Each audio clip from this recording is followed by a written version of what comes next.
¿cómo no estará triste mi rostro cuando la ciudad, casa de los sepulcros de mis padres, está desierta y sus puertas consumidas por el fuego?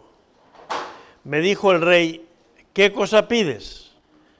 Entonces oré al Dios de los cielos y dije al rey, si le place al rey y tu siervo hallado gracia delante de ti, envíame a Judá, a la ciudad de los sepulcros de mis padres, y la reedificaré.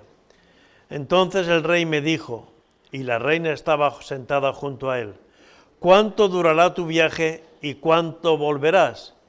Y agradó al rey enviarme después que yo le señalé el tiempo. Estar delante del rey triste era un delito.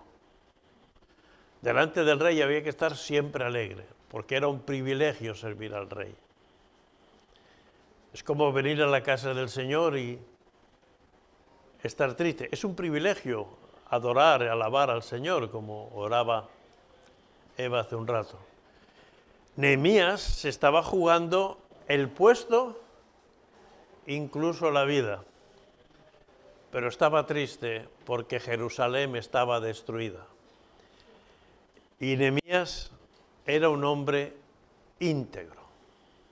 Y de eso quisiera hablar en esta mañana, de algo que escasea mucho en el mundo en que vivimos.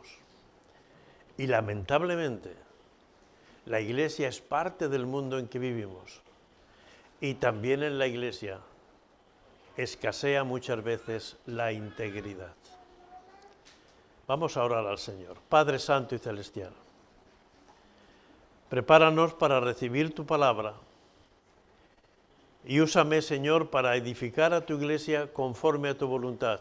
Espíritu Santo, que todo lo que salga de mis labios sea conforme a tu palabra y que podamos cada uno de nosotros entender y atender lo que tú estás diciendo para nuestras vidas. En el nombre de Jesús. Amén. ¿Es posible caminar delante de Dios y ser un hombre o una mujer perfecto o perfecta? Yo sé que lo primero que aparece en nuestra mente cuando decimos ser perfecto o perfecta es, eso no puede ser. Pero miren, Génesis capítulo 17, versículo 1, dice, yo soy el Dios Todopoderoso. Palabras de Dios a Abraham. Yo soy el Dios Todopoderoso. Anda delante de mí y sé perfecto. Y en Mateo 5:48, por coger un texto de Génesis, primer libro del Antiguo Testamento, y otro de Mateo, primer libro del Nuevo Testamento, en palabras de Jesús. Eso eran palabras de Dios, palabras de Jesús, Mateo 5:48. Sed pues vosotros perfectos, como vuestro Padre que está en los cielos es perfecto. ¿Está pidiendo Dios a Abraham una cosa que es imposible? ¿Está diciéndonos Jesús a nosotros y a sus discípulos una cosa que es imposible? ¿Qué sentido tendría que Dios pidiera cosas imposibles cuando leemos su palabra? Lo primero que hemos leído antes de que dijera sé perfecto, Dios a Abraham dice, yo soy Dios Todopoderoso. Si creemos que Dios es todopoderoso, hermanos, Dios puede hacer cosas que quizás mi mente no entienda, no comprenda o no pueda llegar a entender perfectamente. La perfección no es que en nuestras vidas no haya fallos, no haya errores, o que lamentablemente no cometamos pecados. Cuando la Biblia habla de integridad o de perfección, a los ojos de Dios está hablando de madurez, de estar completos, de ser íntegros. Dios dice que es íntegra una persona recta, probada, intachable, madura. Es decir, lo que ha dicho muchas veces, rectitud, que vivamos sin mancha ni arruga, que seamos totalmente obedientes a Dios. ¿Qué es lo que nos molesta? Que nuestros hijos sean obedientes a ratos. ¿Qué esperamos de nuestros hijos, los padres? Que sean obedientes. ¿Qué espera Dios de nosotros? Que seamos obedientes. Esa rectitud, ese estar sin mancha ni arruga, esa obediencia es de lo que trata la integridad según la Biblia. Por eso, ¿es posible caminar delante de Dios con un corazón perfecto? Claro que sí. Si no, Dios no lo pediría. Dios no pide lo que no puede ser. Dios no quiere de nosotros lo que no podemos darle. Lamentablemente, como les he dicho, y yo he vivido muchos años en la iglesia, y yo sé la realidad, que también en la iglesia falta mucha integridad. Vemos en la sociedad en la que vivimos, los políticos que debieran ser un ejemplo, son todo lo contrario. No hay integridad, hay corrupción. Y los que pagan impuestos, los que pagamos impuestos, pensamos, pues si para esto pagamos impuestos, pues a ver si intentamos evadir todo lo que podamos evitar. Y es una cadena, esa falta de integridad. Y lamentablemente, eso también alcanza las iglesias. Pero también es verdad que a lo largo de mis años de ministerio y de mis años de vivir en la iglesia, he conocido hombres y mujeres íntegros que han sido una gran inspiración para mi vida. Pero hermanos, el Señor no me va a decir qué bien que has conocido, sino me va a hablar de mí. Y el Señor te va a hablar de ti. Hay tres cosas, yo voy a hablar en esta mañana de tres cosas que distinguen cuando somos un corazón íntegro. ¿Cómo podemos andar en la perfección de la que nos habla la palabra de Dios? La primera cosa es que un corazón perfecto, una persona perfecta, es la que se deja examinar. Ustedes han visto, los niños han escuchado cientos de historias en la escuela dominical. Pero cuando les he dicho vamos a hacer un examen, algunos me han mirado como diciendo, no, eso no estaba previsto. Pero una persona íntegra delante de Dios es el que se deja examinar. Yo, como quería que ellos pasaran bien la prueba, les he hecho preguntas que todos sabíamos, ¿verdad? A Samuel les creía que se iba a dar cuenta que era su nombre, ¿no? Y se lo compliqué un poquillo más. Un cristiano íntegro es alguien que se deja examinar. Pero eso no lo digo yo, lo dice la palabra de Dios. Salmo 139, versículo 23. Salmo 139, versículo 23. David dice al Señor, examíname, oh Dios. Examíname, oh Dios, y conoce mi corazón. Pruébame y conoce mis pensamientos, y ve si hay en mí camino de perversidad, y guíame en el camino eterno. Examíname. Porque si Dios me examina, no es para ponerme un suspenso, sino es para que me dé cuenta lo que me falta y pueda corregirlo y avanzar. Cuando el rey Salomón iba a tomar el trono en Israel, en Primera de Crónicas, capítulo 28, versículo 9, dice, y tú, Salomón, hijo mío, la despedida del rey David, y tú, Salomón, hijo mío, reconoce al Dios de tu padre y sírvele con corazón perfecto, con ánimo voluntario, porque Jehová escudriña los corazones de todos y entiende todo intento de los pensamientos. Es que es muy fácil decir, hermanos, yo aquí estoy, pero ¿qué hay en mi corazón? ¿Qué hay en mis pensamientos? El rey David, hablándole a Salomón, a su hijo, mira, el Señor no se va a fijar en tus mensajes, en tus discursos, se va a fijar en eso y en tu corazón y en tu pensamiento. Si estás haciéndolo de una manera y con un corazón real. Y el apóstol Pablo en 1 Corintios 2:10 dice que el Espíritu Santo todo lo escudriña, aún las intenciones del corazón. Hermanos, si queremos ser íntegros, lo primero que tenemos que hacer es ponernos delante del Señor.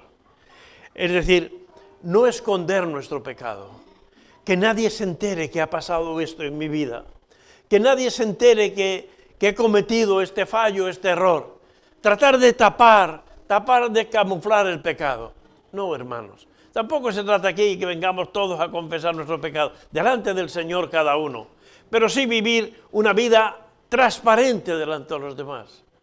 Que los demás sepan que lo que vivo en la iglesia lo vivo en la casa, que lo que vivo en la casa lo vivo en el trabajo, que lo que vivo en el trabajo lo vivo con mis amigos, que mi vida es una vida delante de Dios todo momento, todo tiempo y toda circunstancia.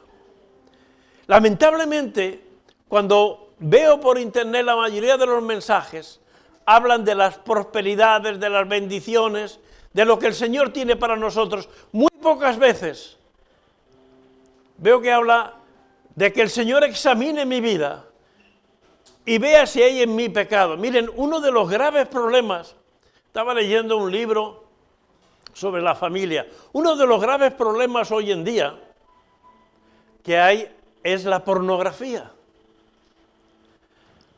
Hace unos años ver pornografía era algo realmente extraño. Uno tenía que ir a según qué salas, pero lamentablemente hoy todos tenemos un móvil. Y en este móvil es facilísimo encontrar una versión de la palabra de Dios o encontrar cualquier mensaje. Y hay muchos matrimonios cristianos que están sufriendo porque alguno de ellos está buscando, sin darse cuenta que está dando lugar al diablo. Y piensa, bueno, pero esto es algo personal, esto es algo íntimo, aquí nadie se va a enterar. ¿Tú crees que Dios lo harías en la iglesia eso? Pues lo que no haces en la iglesia no lo puedes hacer fuera de la iglesia. Es que mi vida está siempre delante de Dios. Examíname, oh Dios. Por eso es importante que veamos que es necesario el arrepentimiento, el perdón, el cambio de vida. En el tabernáculo había un altar donde se sacrificaban los animales. Allí había sangre, había suciedad, pero antes de poder entrar al lugar santo, había una fuente, había que lavarse, había que entrar limpio. Hermanos, ahora nosotros somos templo del Espíritu Santo.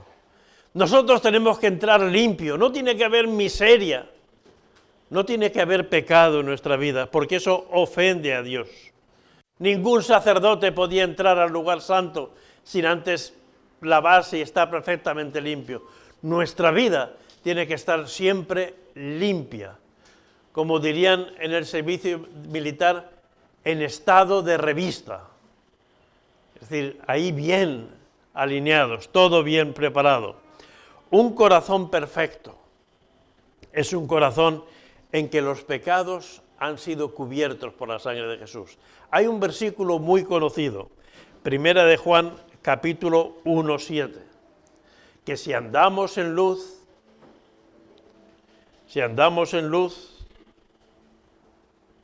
como Él está en luz, tenemos comunión los unos con los otros.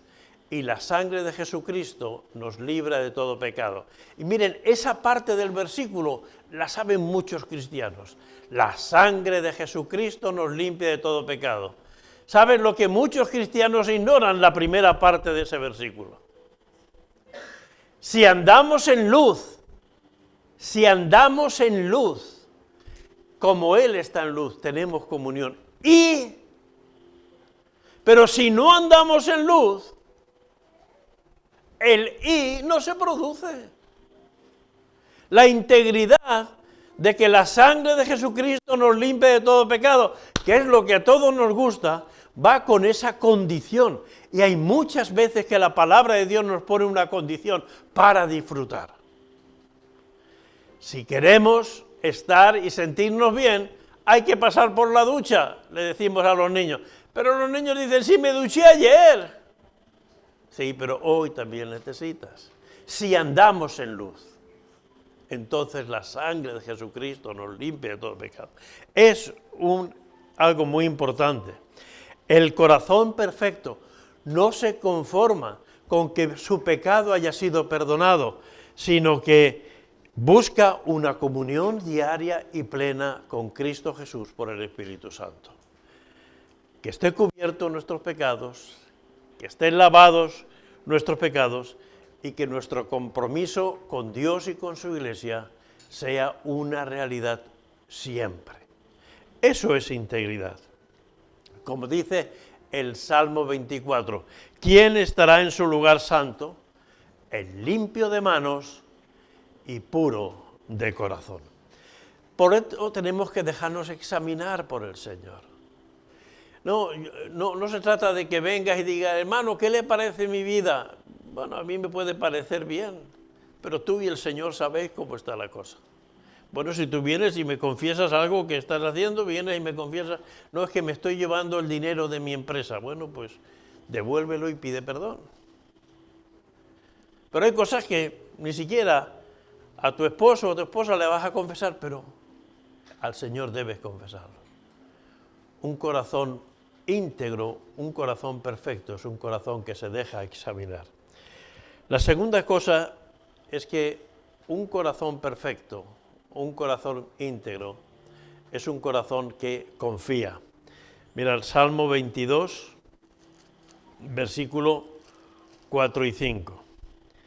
En ti esperaron nuestros padres, esperaron y tú los libraste, clamaron a ti y fueron librados, confiaron en ti y no fueron avergonzados.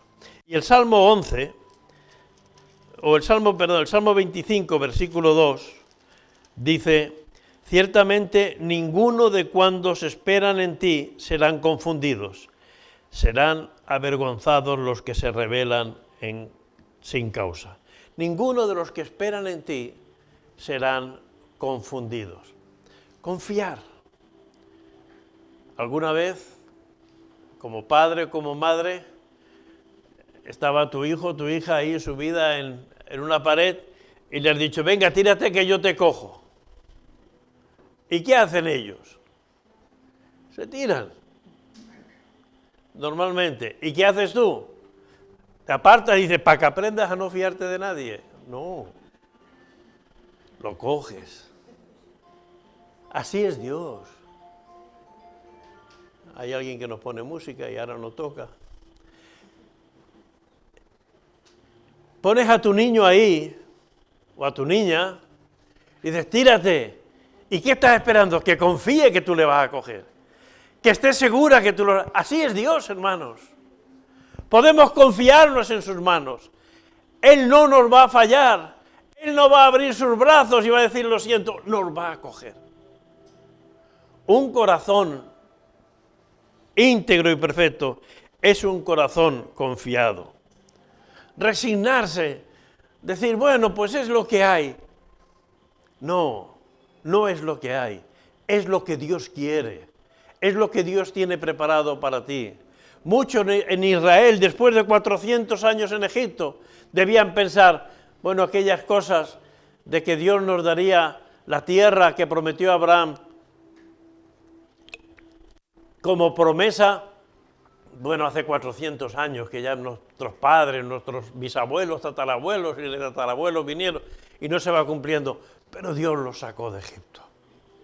Cuando vio un hombre que fue capaz de confiar en Dios, de creer que Dios tendría poder, aún con sus dudas, aún con sus luchas que nos cuenta Éxodo 3 y 4, pero Moisés fue firme, íntegro, presentándose, y el pueblo salió. Dios es un Dios en el cual se puede confiar. La Biblia nos da ejemplo. Jesús no es el jefe de bomberos. ¿Cuántos de ustedes conocen al jefe de bomberos o a los bomberos de Palma? Seguramente, gracias a Dios, la mayoría nunca, porque los bomberos solo vienen en casos de emergencia. Pero Dios no quiere venir a ti en caso de emergencia. Dios quiere estar todos los días a tu lado. Dios no es un Dios de urgencias, Dios es un Dios de presencia, para darte confianza y con seguridad. Hay tantos ejemplos en la Biblia. El ejemplo que vimos hace poco de Daniel, cuando hace unas semanas se nos contaba, ¿no?, que le querían dar dice, no, yo quiero vivir conforme a la voluntad de Dios, la integridad de Daniel, de sus amigos, Sadrach, Mesach, Abednego, la integridad de Job. Miren lo que dice Job, capítulo 9, versículo 1. Job, ese hombre que ve todo perdido en su casa, sus propiedades, sus tierras, su ganado, sus hijos. Dice Job, capítulo 9, versículo 1. Respondiendo Job y dijo, ciertamente yo sé que es así. ¿Y cómo se justificará el hombre con Dios? Si quisiere contender con él, no le podrá responder a una cosa entre mil. El hombre no podrá responder a Dios ni de una cosa, de mil que le pregunte. Dios es sabio de corazón y poderoso en fuerzas. ¿Quién se endureció contra él y le fue bien? Él arranca los montes con su furor y no saben quién los trastornó. Vemos tantas catástrofes naturales, volcanes, riadas de agua que arrasan cosas. Y la gente quiere contender con Dios. No, hermanos, Dios tiene todo el poder. Y Job, que había perdido todo, dice, pero ¿cómo voy a discutir con Dios si no voy a ser capaz de responderle a una cosa?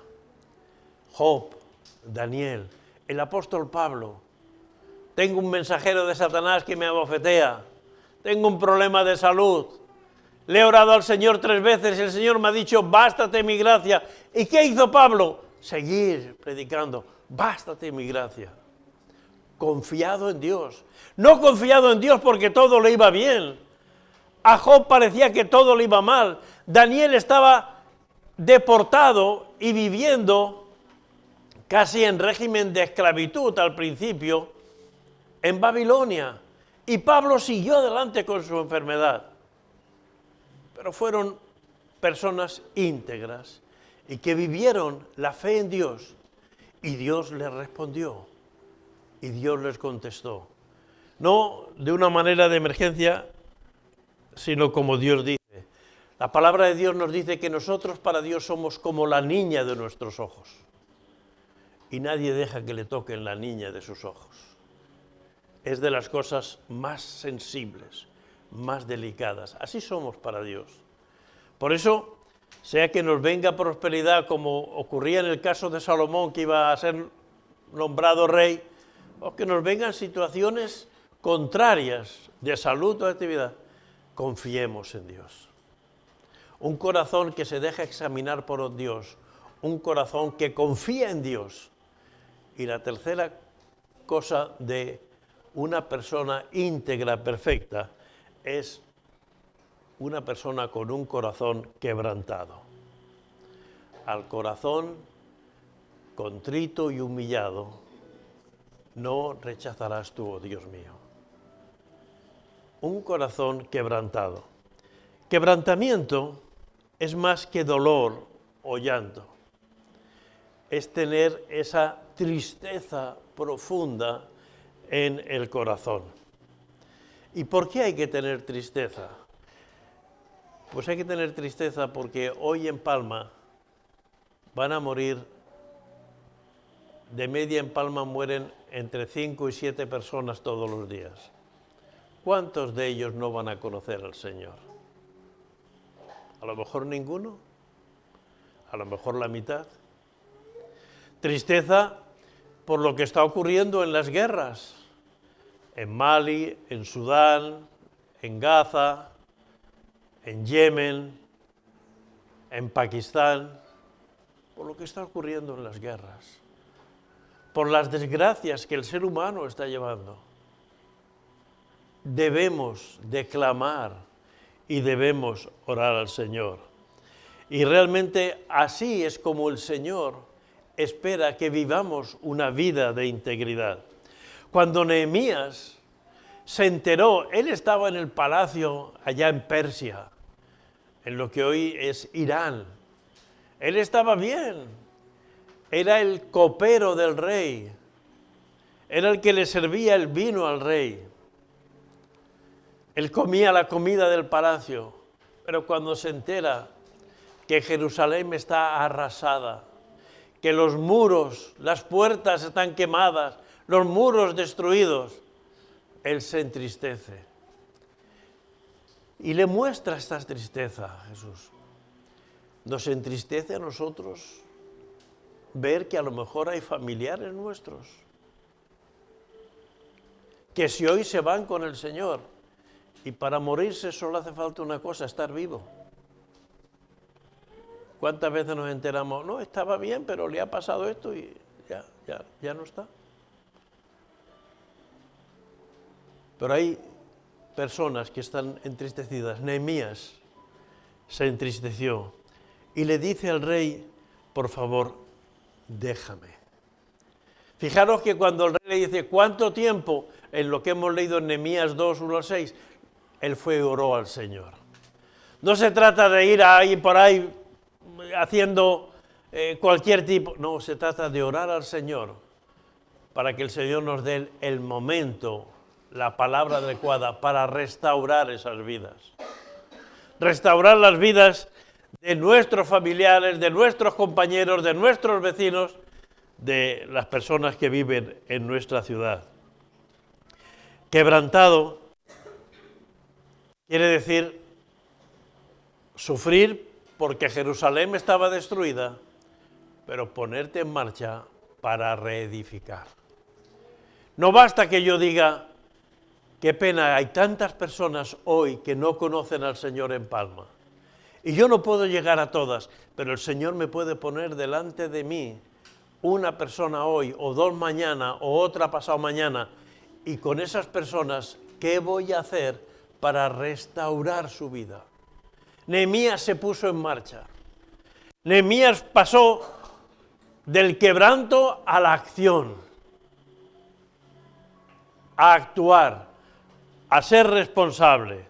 Y por eso en Nehemías capítulo 2, versículo 18, y es un libro precioso de leer, la historia de Nehemías, en Nehemías 2, 18, uno poco después dice, entonces les declaré cómo la mano de mi Dios había sido buena sobre mí, y asimismo las palabras que el rey me había dicho, y dijeron, levantémonos y edifiquemos.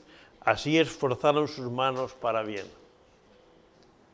Está bien que haya dolor, que haya quebranto, pero tenemos que ser parte de la restauración, parte de lo que el Señor quiere hacer. Si hay brechas en nuestras vidas por donde entra el enemigo, busquemos la restauración que Dios tiene. Daniel, aunque Daniel fue antes que Nehemías, ¿verdad? En los libros de la Biblia a veces no están en el orden histórico que ocurrieron. Daniel, ese personaje que yo he dicho tanto ejemplo de integridad, en Daniel capítulo 10, versículo 8, dice, quedé pues yo solo y vi esta gran visión, y no quedó fuerza en mí, antes mi fuerza se cambió en desfallecimiento, y no tuve vigor alguno. Una visión que está viendo Daniel junto a un río, y dice que se quedó helado, hoy diríamos, se quedó helado, se quedó paralizado. Pero el versículo 11, el ángel del Señor viene y me habló, dice, Daniel, varón muy amado, está atento a las palabras que te hablaré y ponte en pie, porque a ti he sido enviado ahora. Mientras hablaba esto conmigo, me puse en pie temblando. Es verdad que podemos pensar que el trabajo es tan grande, que hay tanta destrucción en este mundo, que hay tanta inmoralidad, que hay tanto pecado. Pero aunque sea temblando, pongámonos en pie en el nombre del Señor. Tenemos no solo el mismo Dios que Daniel, sino la experiencia de Jesucristo y del Espíritu Santo. Por eso pasemos del lamento, pasemos del pesar a la acción, a obedecer la palabra de Dios. Basta ya que la vida de los cristianos sea como un montón de ruinas, sea como un montón de escombros, una vida en la cual decimos, bueno, es que tengo al Señor, pero lo demás todo es un desastre. No, el mundo necesita hombres y mujeres perfectos, que cambien la perspectiva de sociedad, que traigan un mensaje distinto, que sean un ejemplo distinto, que sean una vida distinta. La palabra perfección, rectitud, ser sin mancha ni arruga, ser un hombre o una mujer obediente, son palabras que forman parte del mensaje del Evangelio. Terminar lo que se ha empezado, lograr un trabajo completo. Ese es el propósito de Dios en nuestras vidas. Poner en nosotros un corazón sensible, un corazón que responda rápidamente al amor, como escuchábamos la semana pasada, a las bienaventuranzas y a las advertencias que el Señor hace sobre el mundo. Es importante el mensaje que Elí fue un mal juez de Israel. Elí fue un mal padre, porque consintió a sus hijos a hacer casi de todo. Ahí tenéis en el libro de Samuel su historia. Pero sin embargo fue un buen maestro para Samuel. Y cuando Samuel oyó la voz de Dios que le decía, Samuel, Samuel, y él creía que era Elí, fue corriendo a la cama de Elí y dice, ¿qué quieres? ¿Qué quieres? Porque Elí estaba al servicio del sumo sacerdote. Dice, no te he llamado. Ah, bueno, me creía que te había llamado, lo habré soñado, el sueño. Y el Señor volvió, Samuel, Samuel. Y fue corriendo otra vez Elí, ¿ahora me has llamado? Y Elí entendió, no, lo que está pasando es que Dios está hablando. Dile, habla Señor, que tu siervo oye. Y Samuel sí fue un gran juez de Israel, que tuvo que hacer cosas que a lo mejor no le gustaron, como es nombrar a Saúl, pero luego también ungir a David, que de David nacería el Mesías. Y realmente él escuchó la palabra de Dios. Hay tres cosas que marcan un corazón perfecto. Un corazón que se deja examinar, un corazón que está confiando en Dios y un corazón que se quebranta ante el sufrimiento, ante la maldad y el pecado. Como Jesús cuando se acercaba a Jerusalén el domingo de Ramos. ¡Ay, Jerusalén, Jerusalén! ¿Cuántas veces he querido juntar como la gallina junta sus polluelos para protegerte y no te dejaste? Hermanos sensibles al mensaje y la palabra de Dios. Filipenses 1:6. Yo sé que muchos de ustedes han aceptado a Jesús como su Señor y Salvador un día. Están viniendo a la iglesia. Pero hermanos, debemos dar un paso más. La sociedad está corrupta, corrompida, inmoral. Necesita hombres y mujeres íntegras, que vivan esa vida completa. Por eso el que comenzó en vosotros la buena obra, la perfeccionará hasta el fin. Cuanto más nos parezcamos a Cristo, más firmes y más sólidos somos. Miren, hace tiempo me encontré una frase y creo que esa frase revela la vida de muchos cristianos.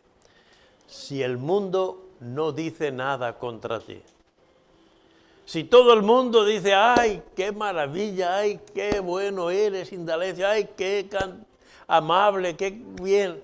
si el mundo no dice nada contra ti, cuidado que Jesús no tenga nada que decir de ti.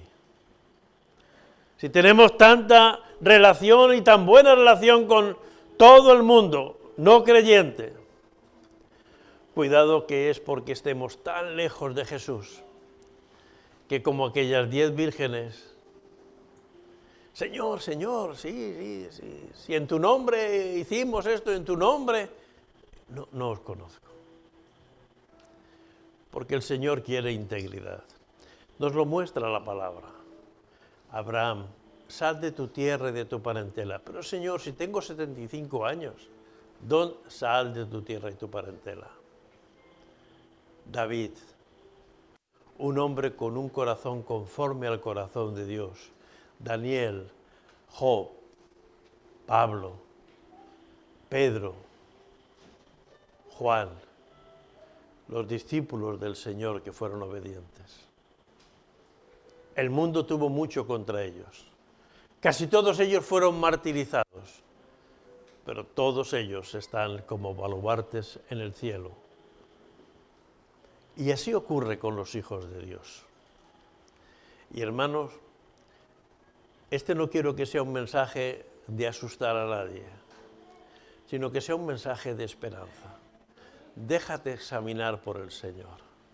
Deja que el Señor examine tu vida para ver lo que quita, lo que sobra, lo que falta. Confía más en el Señor.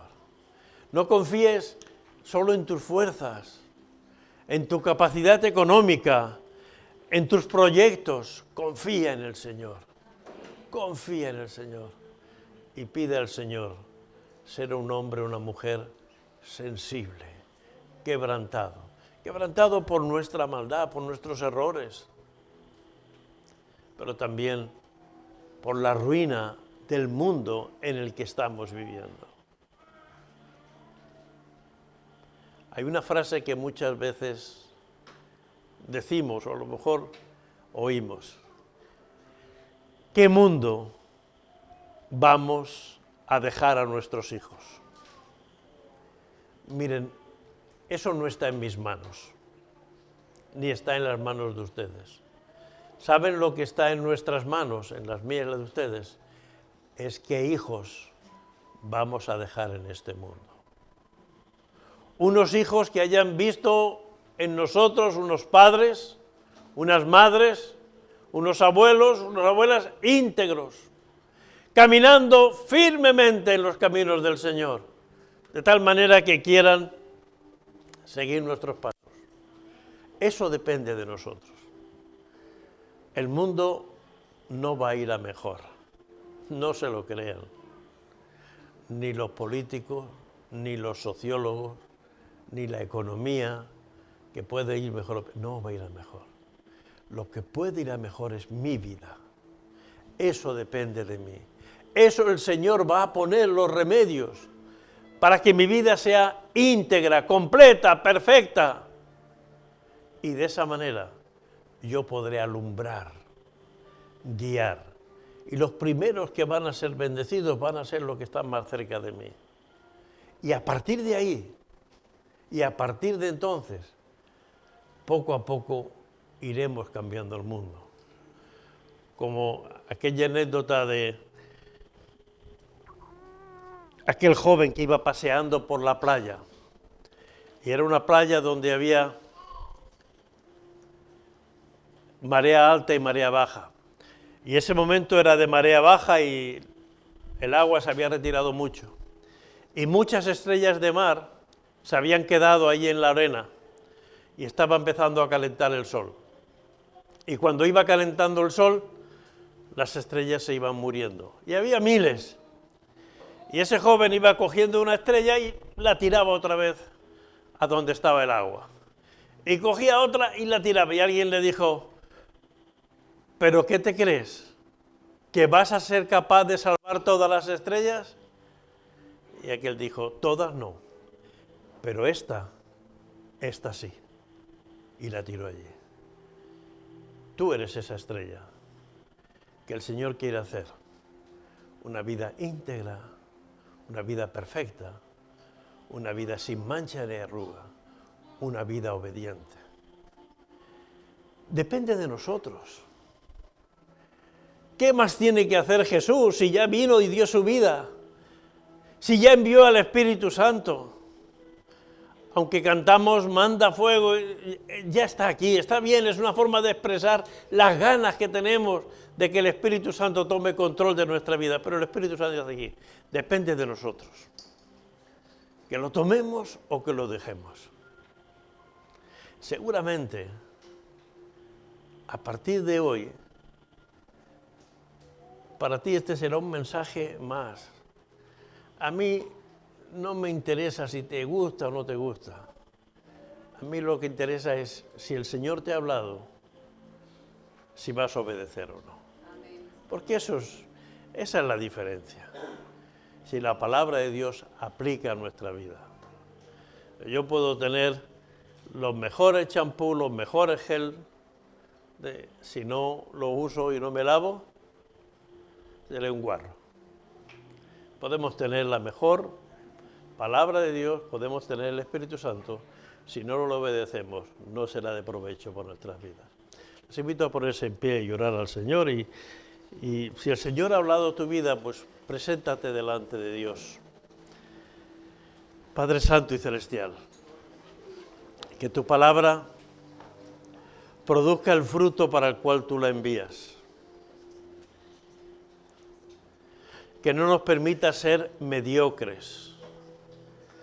Que no nos permita, Señor, querer solo las migajas que caen de la mesa.